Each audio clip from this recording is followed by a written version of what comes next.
In the last lecture, we covered the first 2 years of the Civil War. I want to take a break from the fighting to talk about diplomacy and emancipation, and then we'll get back into the battles. Now, for the Confederacy, the diplomatic goal was twofold. One, get Europe, mainly Great Britain and France, to recognize Confederate independence. And then secondly, get Great Britain to break the Union blockade. Southerners had remembered the example of the American Revolution, in which the French intervened on the side of the Americans against Great Britain. The French sent military supplies and soldiers to American soil, and they provided a navy to challenge the British blockade against America. Now, the South hoped that King Cotton would help them in their diplomatic goals. The cotton of the South fed the textile industries in Great Britain and France, and they believed Great Britain and France would not want to lose this raw material. To make sure that Southern cotton would influence Europe in the right direction, the South enacted an unofficial cotton embargo at the start of the Civil War. Now, the cotton embargo did have an impact, especially in Great Britain. By about the fall of 1862, there was high unemployment in the textile industries there, and there was some pressure on the British government to do something about the embargo. But ultimately, this embargo failed. Before the war began, the South had sent a huge stockpile of cotton to Europe.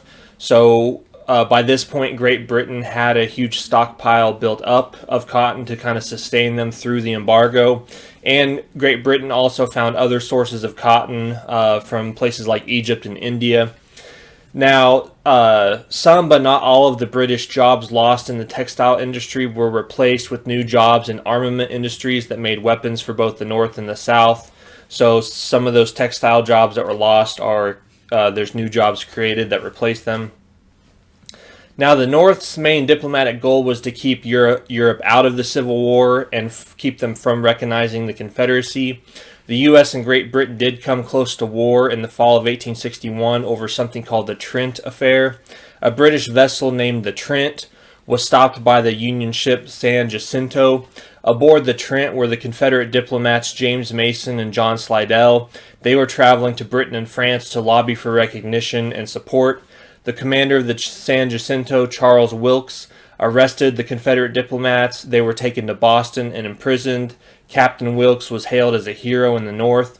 Now, the British protested this arrest. They said it was illegal. They ended up sending about 8,000 troops to Canada, and they increased their naval presence in North America. They also threatened to cut off the supply of saltpeter, which they exported to the Union, and this is used in making gunpowder. Now, Lincoln and Seward ended up realizing that they could not fight a war with the Confederacy and with Great Britain, and they could not risk losing military supplies from Great Britain.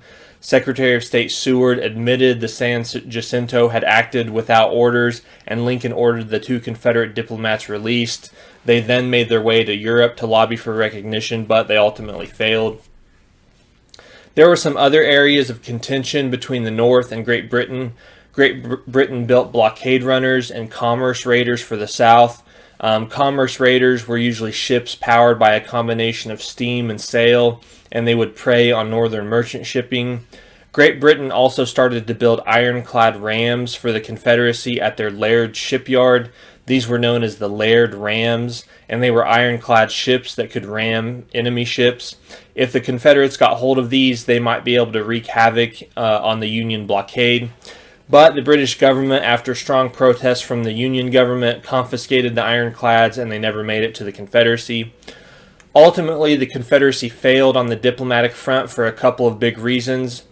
First, though they came close to getting the British and French to recognize the Confederacy and maybe mediate on their behalf, they never could win enough battles to push Europe over the edge. On September 17th, the British government held serious talks about intervening in the war, but Lee's defeat at the Battle of Antietam kind of pulled them back from that. The second reason was that Lincoln issued the Emancipation Proclamation, and neither Great Britain nor France wanted to be on record as intervening on the side fighting to preserve slavery. Now, perhaps no other group was affected more by the Civil War than Black Americans. At the beginning of the war, the majority of blacks in the United States were slaves, but by the end of the war, they would be freed by the 13th Amendment. This shows that ending slavery was the biggest transformation wrought by the Civil War, but in the beginning it did not look as if slavery would be ended by the Civil War. Now, at the beginning of the war, most Northerners viewed the war as a war for Union. This was true of Republicans and of Democrats. Northerners believed that the United States was this city upon a hill, an example for Europe in self-government. If the Confederacy won the Civil War, the example of self-government would perish from the earth. In July 1861, just after the Battle of First Manassas, the United States House and Senate passed the Crittenden Resolution. It stated that the war was waged, quote, to defend and maintain the supremacy of the Constitution and to preserve the Union. So in other words, the war was not about interfering with the institution of slavery. In his message to Congress in December 1861, Lincoln stated that the integrity of the Union was the primary object of the war. He did not want the war to become a war of revolutionary struggle, meaning a war to end slavery. Now, some groups in the North did favor a war of emancipation. Blacks and white abolitionists and some Republicans supported a war for emancipation. The Republicans that were referred to as radical Republicans wanted it to be a war for emancipation. They saw the war as a chance to change America. They believed the example of America for the rest of the world would mean nothing if slavery survived the Civil War. Now, Lincoln could not pursue emancipation because most people in the North wanted it to be a war for Union. If he pushed too hard for emancipation, many in the North might abandon the war effort and some of the border states might leave the Union. Lincoln supported gradual and compensated emancipation on a state-by-state basis. He even favored colonization for blacks freed from slavery. In 1862, he met with some blacks at the White House and he tried to convince them of the importance and the necessity of colonization, but these black leaders told Lincoln that they were just as much Americans as he was. This was their country and they did not want to leave. Now, the United States did take a number of steps towards emancipation in 1861 and 1862. The Union Army and its generals, Congress, Lincoln, and black Americans all took steps to make the war about emancipation, but I do want to stress it was a gradual process. Now, a few generals acted. General Benjamin F. Butler was the first one to do so. He was on the lower Virginia Peninsula early in the war. In April and May of 1861, some slaves ran to his Union lines. Their owner came and demanded Butler return the slaves, but Butler refused, and in May of 1861, he issued his contraband of war order. International law held that material used for waging war can be seized by an opponent. Slaves did help the Confederates in their war effort through their labor. They labored on farms and fortifications and in factories. Because of Butler's actions, slaves who made their way to Union lines were referred to as contrabands the rest of the war. General John C. Fremont, the first Republican to run for president, he was another general who took action. He was commanding in Missouri in the spring of 1861, and he declared all slaves belonging to rebel owners in Missouri to be free in August of 1861. Imitating Fremont, General David Hunter, who was commanding along the South Atlantic coast, he declared on May 9th, 1862, that all slaves in South Carolina, Florida, and Georgia were free. Now, Lincoln rescinded Fremont's and Hunter's proclamations. He was worried if he made this war a war for emancipation, he would lose support in the North and lose the border states.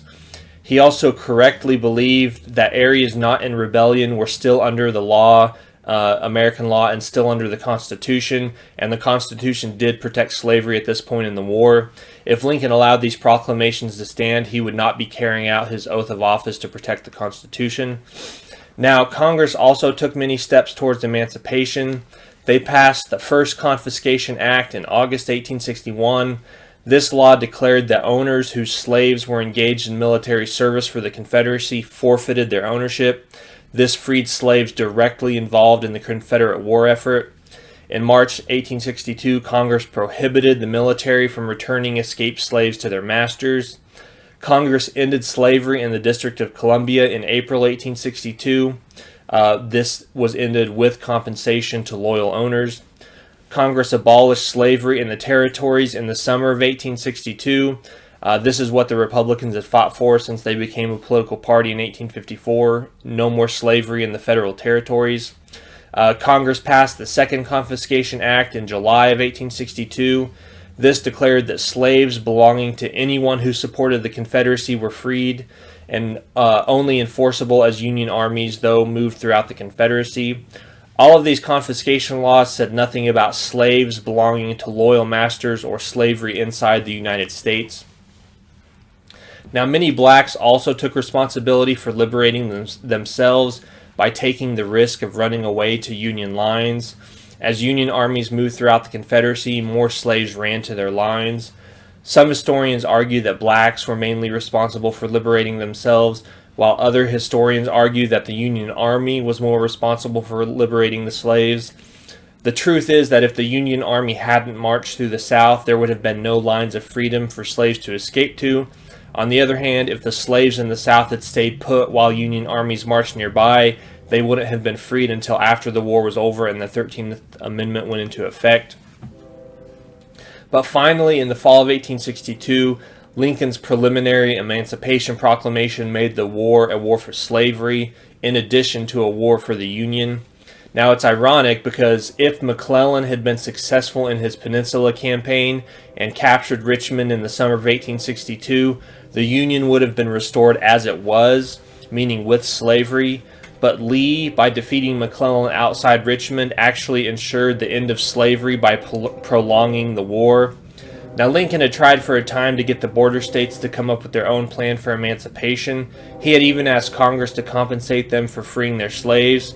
He warned them that if they didn't come up with a plan, the war might take an unforeseen turn and they might lose their slaves and not be compensated.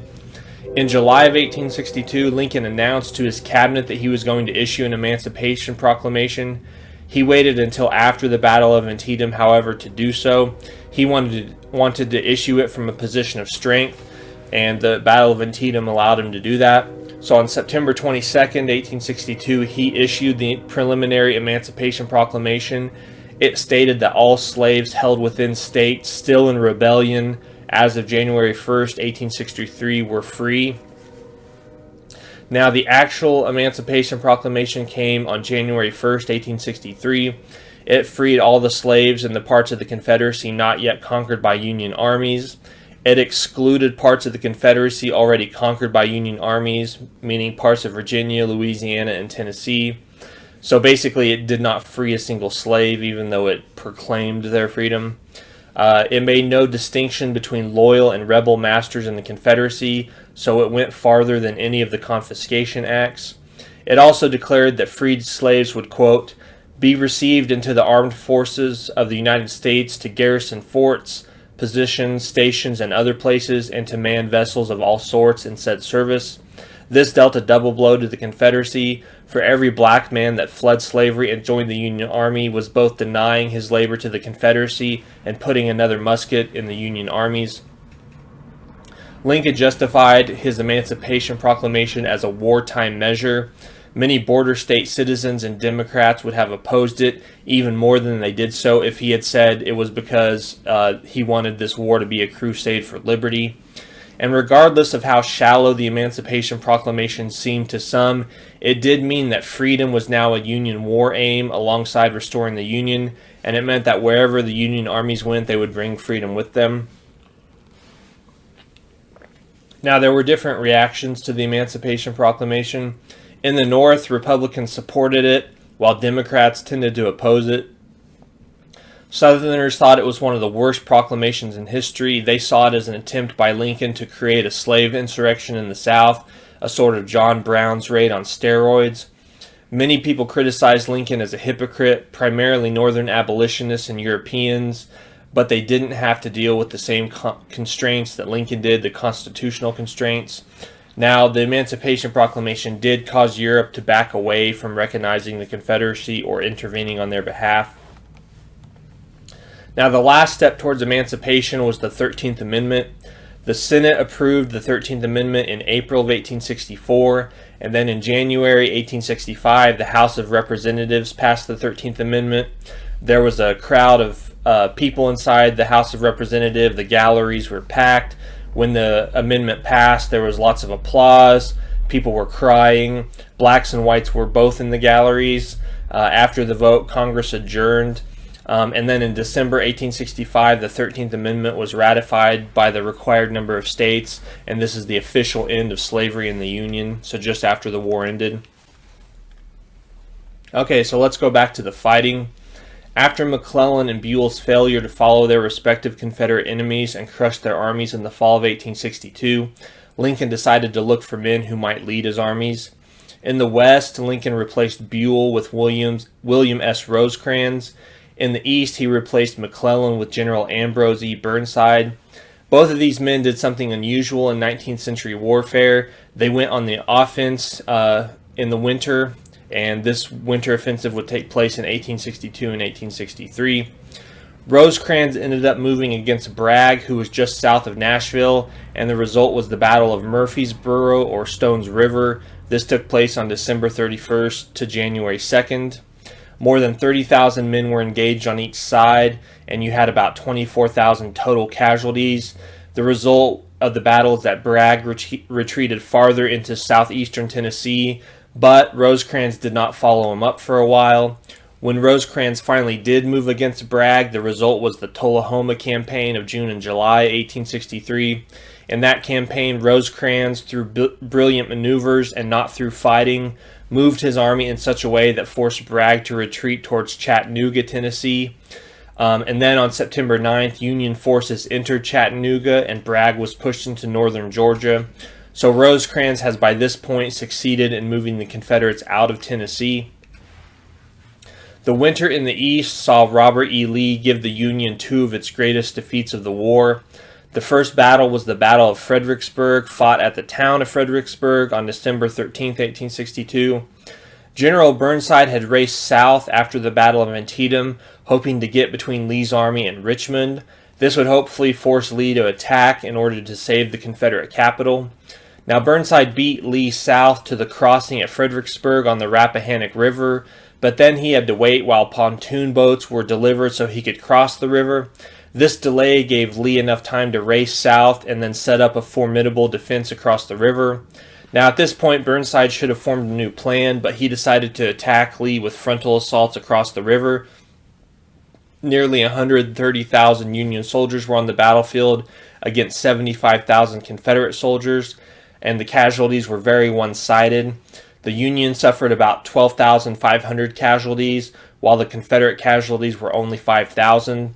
After the battle, Abraham Lincoln proclaimed, "If there is a worse place in hell, then I am in it." After the slaughter at Fredericksburg, Lincoln replaced Burnside with a new commander of the Army of the Potomac, Joseph Hooker. Now, Joseph Hooker was a good organizer of armies. He restored the morale of the Army of the Potomac, and he moved against Lee. The next battle is the Battle of Chancellorsville, and Joseph Hooker actually had a great plan worked out to defeat Lee. He planned on keeping a force in front of Lee at Fredericksburg and marching a large part of his army on a flanking movement to get in Lee's rear. Hooker famously said, "May God have mercy on General Lee, for I will have none." When Lincoln heard this quote, he said that the chicken was the wisest of God's creatures because it cackled after laying its egg, not before. Now, Hooker's plan was carried out well, but when it was time to give battle, Hooker and his men fell apart. Lee and Stonewall Jackson orchestrated the most famous flanking movement of the war. Lee sent Jackson on a wide march through the wilderness to attack Hooker's right flank. This required Lee to divide his army in the face of superior numbers, which goes against military orthodoxy. Jackson's attack was successful, but he was mortally wounded in the battle and died days later. Lee divided his army twice more in the face of a superior foe over the next few days, but eventually he drove the Army of the Potomac back across the Rappahannock River. There were around 30,000 casualties in this battle. It was a very low point for the North. Their main army had been defeated again by a smaller Confederate force. But the momentum in the spring and summer of 1863 was going to shift back towards the Union. The North would have two great victories that summer, one at Gettysburg in the east and the other at Vicksburg in the west. Now, in the east, Lee decided to invade the North for a second time, and he marched his Army of Northern Virginia into Pennsylvania. He hoped to feed his army off the land in the North and also influence the political situation in the North. Lincoln again changed commanders, and he replaced Joseph Hooker with George G. Meade. There was a giant cavalry battle, the biggest cavalry battle of the war. It was called the Battle of Brandy Station, and it occurred on June 9th, 1863. 10,000 Confederate cavalry under Jeb Stuart fought 10,000 Union cavalry under Alfred Pleasonton. And then less than a month after that battle, Lee's Army of Northern Virginia met Meade's Army of the Potomac at Gettysburg on July 1st, 2nd, and 3rd. This was the biggest battle of the Civil War. This three-day battle caused over 50,000 total casualties. Lee attacked Meade on those 3 days, but the Union defenses held. But instead of following up Lee, Meade allowed him to get away. Although many at the time did not blame Meade, because if Meade had attacked Lee, Lee might have been able to fight a sort of Gettysburg in reverse and really weaken Meade's army. Many in the North were just satisfied with stopping Lee's invasion and driving him back into Virginia. So it is a Union victory, but it's not a decisive victory. Now, the other great victory in 1863 for the Union was at Vicksburg on the Mississippi River.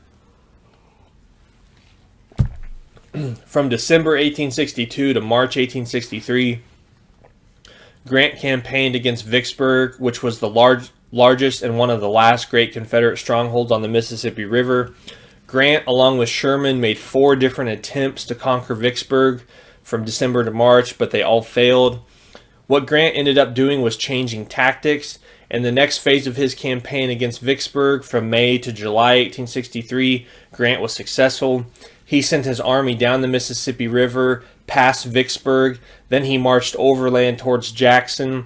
By this point, Grant had cut his supply lines and was living off the land. He captured Jackson and then moved west against Vicksburg, trapping the Confederate forces led by John C. Pemberton inside the city. A months-long siege then took place. The people of Vicksburg were living in caves they dug out of hills. There are all sorts of stories of people encountering snakes in these caves. The people of Vicksburg were eating all the animals in the city. They even had to eat rats. It was a pretty terrible situation. But finally, on July 4th, 1863, the Confederate forces surrendered to Grant. This occurred just after the Union victory at Gettysburg. 30,000 Confederate soldiers surrendered to Grant at Vicksburg. A few days later, on July 9th, Port Hudson, the last stronghold on the Mississippi River, fell to the Union soldiers. And in the words of Lincoln, "Thank God the Father of waters again goes unvexed to the sea." The Confederacy was now cut in two.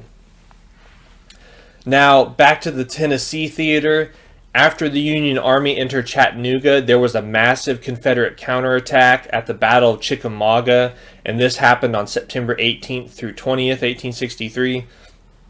This was the largest battle of the war in the Western theater, and it was a Confederate tactical victory. There were 34,500 total casualties.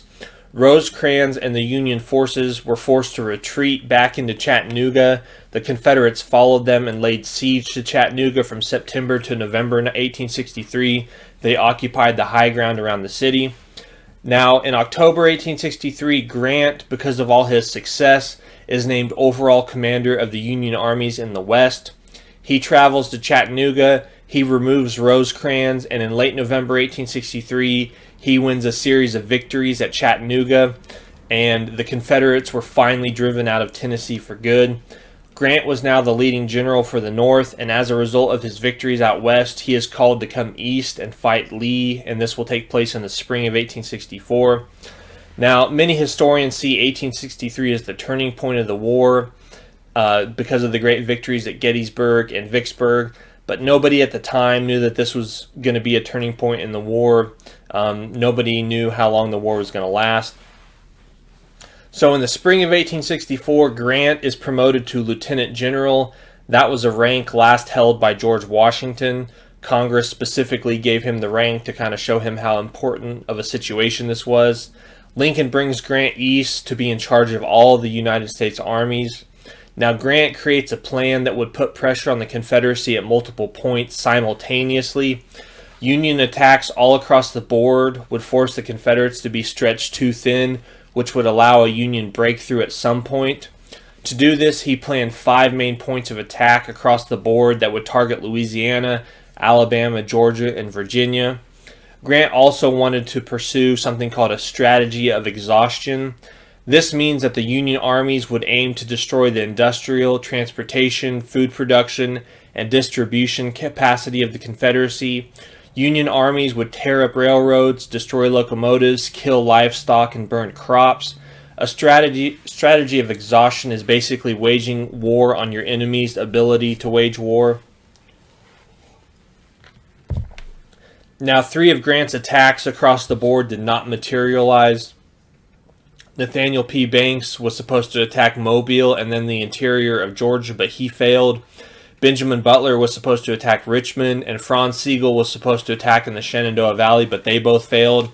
So the 2 main components of Grant's plan, though, would succeed, and that was Grant's attack against Lee in Virginia and Sherman's attack against Johnston in Georgia. In his offensive, Grant would take the Army of the Potomac, which had 120,000 men, and attack Lee head-on, who only had 65,000 men. Lee's army and Richmond are the targets. In the other offensive, Sherman would take 100,000 men and move out of Chattanooga and head towards Atlanta, taking on Johnston and his 60,000 Confederates. Atlanta was a Confederate hub for transportation, supply, and manufacturing. By this point in the war, it's the second most important city in the Confederacy after Richmond. After this, the plan is for Sherman to march from Atlanta to Savannah, bringing destruction to the heartland of Georgia. He would hit Confederate railroads, manufacturing, and production capabilities. Eventually, the Union forces hoped that Sherman might be able to conquer the Confederate armies in the West and then drive east to link up with Grant against Lee, forcing Lee to fight against 2 Union armies from different directions, and that's exactly what ends up happening. So let's look at Grant's overland campaign first. Grant's overland campaign against Lee began in May 1864. For 6 weeks, the armies fought each other in enormous battles as Grant kept moving south to try to get around Lee's army. They averaged about 3,000 casualties a day. So basically, they're fighting a battle of First Manassas every day in terms of casualties. At the Battle of the Wilderness on May 5th and 6th, there were 17,500 Union casualties and 12,000 Confederate casualties. At the Battle of Spotsylvania on May 7th, which had continuous fighting over the next couple of weeks, the Army of the Potomac suffered 18,000 casualties, while the Army of Northern Virginia suffered 12,000 casualties. At the Battle of Cold Harbor in early June, in which Grant launched the most disastrous frontal assaults of the war, Union casualties were 12,500, while the Confederate casualties were only 1,500. But in mid-June, Grant carried out a brilliant maneuver against the Confederate right flank, fooling Lee into thinking an attack was coming, while instead the Union Army was crossing the James River to race south to Richmond and Petersburg. By the time they got to Petersburg, they had 100,000 casualties between the 2 armies, 65,000 casualties in the Army of the Potomac, and 35,000 casualties in the Army of Northern Virginia. The armies ultimately ended up in a siege outside Petersburg. Petersburg is just south of Richmond, and this siege of Petersburg would take place from June 1864, and it would last until March of 1865. Now, while Grant and Lee are fighting in the overland campaign, there were campaigns going on in the Shenandoah Valley. The Confederates seemed to do well at first. At one point, Jubal Early marched up the valley and threatened Washington, D.C., but the city was one of the most fortified cities in the world, and the Confederate forces were forced to pull back. Then the Union forces, led by Philip H. Sheridan, marched through the valley, laying waste to Confederate supplies and decimating Confederate forces. Sherman's campaign in the West against Atlanta started off well. He left Chattanooga and moved towards Atlanta in early May 1864. Now, Sherman was leading an army group which was made up of 3 Union armies: the Army of the Cumberland, the Army of the Tennessee, and the Army of the Ohio. And these armies were led by George H. Thomas, James McPherson, and John Schofield. Sherman's strategy was to hold Johnston's attention with one of his armies and try to outflank the Confederates with one of the other armies. Johnston's strategy was to fight a delaying action against Sherman and attack if the opportunity presented itself. Now, Sherman fought Johnston to the outskirts of Atlanta, and before Atlanta was taken, Joe Johnston was replaced by John Bell Hood. The Confederates were upset that Johnston had let Sherman get to Atlanta. They had wanted Johnston to make a stand somewhere and stop Sherman, so they replaced him with a man they would believe would do that. But Hood ended up making a bad situation worse by going on the offensive against Sherman. He launched a series of attacks against the Union armies, and they all failed. The Confederates were forced to abandon Atlanta, and Sherman entered the second most important Confederate city on September 2nd, 1864. The campaign had resulted in 65,000 total casualties. Now, just before Atlanta was conquered, Admiral David G. Farragut sailed into Mobile Bay, Alabama, and was successful in closing that port. The Confederates had placed a bunch of mines in the water, which at that point were called torpedoes. Admiral Farragut sailed his lead ship, the Hartford, into the bay, shouting, "Damn the torpedoes, full speed ahead." Maybe you've heard that phrase before. So just before the fall presidential election, you have Mobile Bay and Atlanta under Union control, while Grant and Lee are in a stalemate outside Petersburg.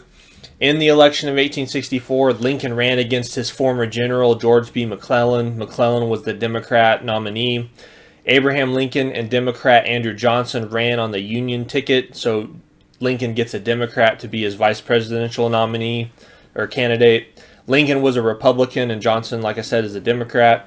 Lincoln did not actually think he would win this election, but the Union won just enough victories before the election to give him an overwhelming victory over McClellan.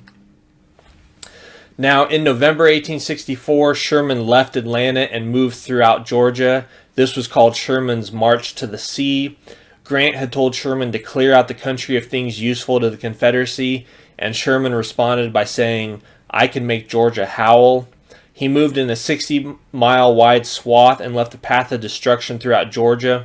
The Union armies caused something like $100 million in property damage.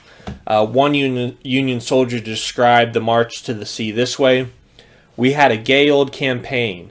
We destroyed all we couldn't eat, stole their Negroes, burned their cotton gins, spilled their sorghum, burned and twisted their railroads, and raised hell generally." In December 1864, Sherman captured the city of Savannah. He rested there a few weeks, and in January 1865, Sherman marched into South Carolina and North Carolina. Sherman's armies were very hard on South Carolina, the birthplace of secession. One soldier in the Union Army said this: "Here is where treason began, and by God, here is where it shall end." The capital of South Carolina, Columbia, was burned. And in March 1865, Sherman fought a Confederate army, again led by Joe Johnston, near Bentonville, North Carolina. It was a Union victory. Back in Virginia, Grant kept extending his lines around Petersburg, which required Lee to stretch his defenses shorter and shorter. In early April, Grant attacked and broke Lee's lines, and Lee was forced to abandon Petersburg. This meant that Richmond was left defenseless, and the city was abandoned on April 2nd. Lee tried to escape to the west. His plan was to eventually make his way to meet up with Joe Johnston's army in North Carolina and then keep the fight alive. But Grant prevented this. He paralleled Lee's march west, and then he surrounded Lee at a place called Appomattox Courthouse, and Lee was forced to surrender to Grant on April 9th, 1865. Now, Grant offered generous terms to Lee. The official surrender came on April 12th. That's when the Confederates laid down their arms. This surrender occurred 4 years to the day after the firing began at Fort Sumter. Other Confederate armies surrendered over the next few weeks throughout different places in the United States, but the surrender of Lee was really the end of the war. Now, a few days after Lee's surrender, Lincoln and his wife went to Ford's Theater to watch the play Our American Cousin. It was April 14th, Good Friday. Ulysses S. Grant and his wife Julia were supposed to accompany the Lincolns, but they said they had family obligations and they could not attend. During the performance, an actor and Southern sympathizer named John Wilkes Booth walked into the theater and up to the Lincoln box. He pulled out a Derringer and shot Lincoln in the head. Booth then jumped onto the stage, breaking his leg when he landed. He shouted "Sic semper tyrannis," thus to tyrants, and he escaped the theater. Other assassins were also lurking in Washington. One was supposed to kill the Vice President Andrew Johnson, but he lost his nerve. Another went to where William H. Seward was staying, and he actually managed to attack Seward with a knife. Seward had been in an accident earlier, and his jaw was wired shut with this metal contraption, and that contraption probably saved his life because the assassin couldn't get his knife onto Seward, but he did cut his cheek. After being shot, Lincoln was taken across the street to the Peterson house, and he died the next morning on April 15th. He had never regained consciousness. When he died, Secretary of War Edwin M. Stanton said, "Now he belongs to the ages." Booth, the assassin, escaped to a farm in Virginia, but he was cornered and killed a couple weeks later. Ultimately, 8 people were arrested for being involved in the assassination plot. 4 of them were hanged, and 4 others were sentenced to long prison terms with hard labor. After Lincoln's death, Andrew Johnson becomes the new president. Now, we don't really know how much the Civil War cost in terms of lives or money. In all, there were about 10,000 engagements during the Civil War, small skirmishes to large battles. 2.1 to 2.2 million men served in the Union armies. That's about 50% of the military-aged white men in the North. 360,000 of them died during the war. That's a death rate of about 16.67%. Between 750,000 and 850,000 men served in Confederate armies. That's about 80% of the military-aged white male population of the South. Of them, 260,000 died during the war, and that's a death rate of about 33%. Something like 25% of the white male population aged 20 to 40 was killed during the war. Total killed and wounded on both sides was over 1 million. Now, both sides had used similar means to pay for the Civil War: taxes, bonds, and printing money. For the Union, 21% of the war was paid with taxes, 66% with bonds, and 13% with printing paper money. For the Confederates, about 5% of the war was paid with taxes, 35% through bonds, and 60% through printing money. Federal spending went up dramatically during the Civil War. In 1860, just before the war started, the federal budget was $63 million, but in 1865 it was $1.3 billion. Now that's just the North. The Confederates spent about $6 billion on the Civil War, although it's really just a guess. We don't really know.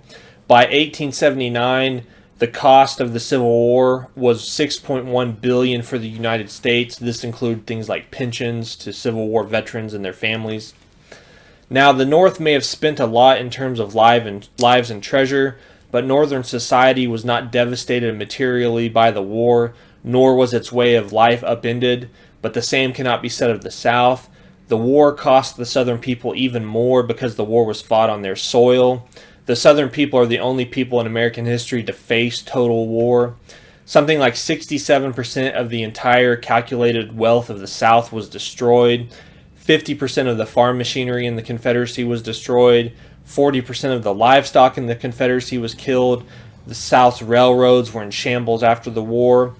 And during the decade of the 1860s, there's one statistic that kind of sticks out. Northern wealth increased by 50% during that decade, but during those same 10 years, Southern wealth decreased by 60%, so there's an even wider gap after the war.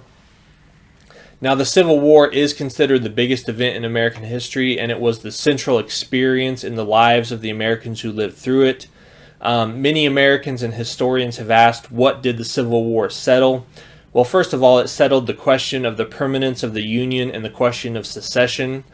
From the Founding Fathers' generation to the Civil War, there had been an argument over whether or not Union was a union of the people or a union of the states.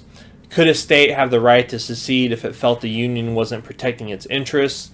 The Civil War decided that the Union would be permanent and that secession would not be allowed to happen.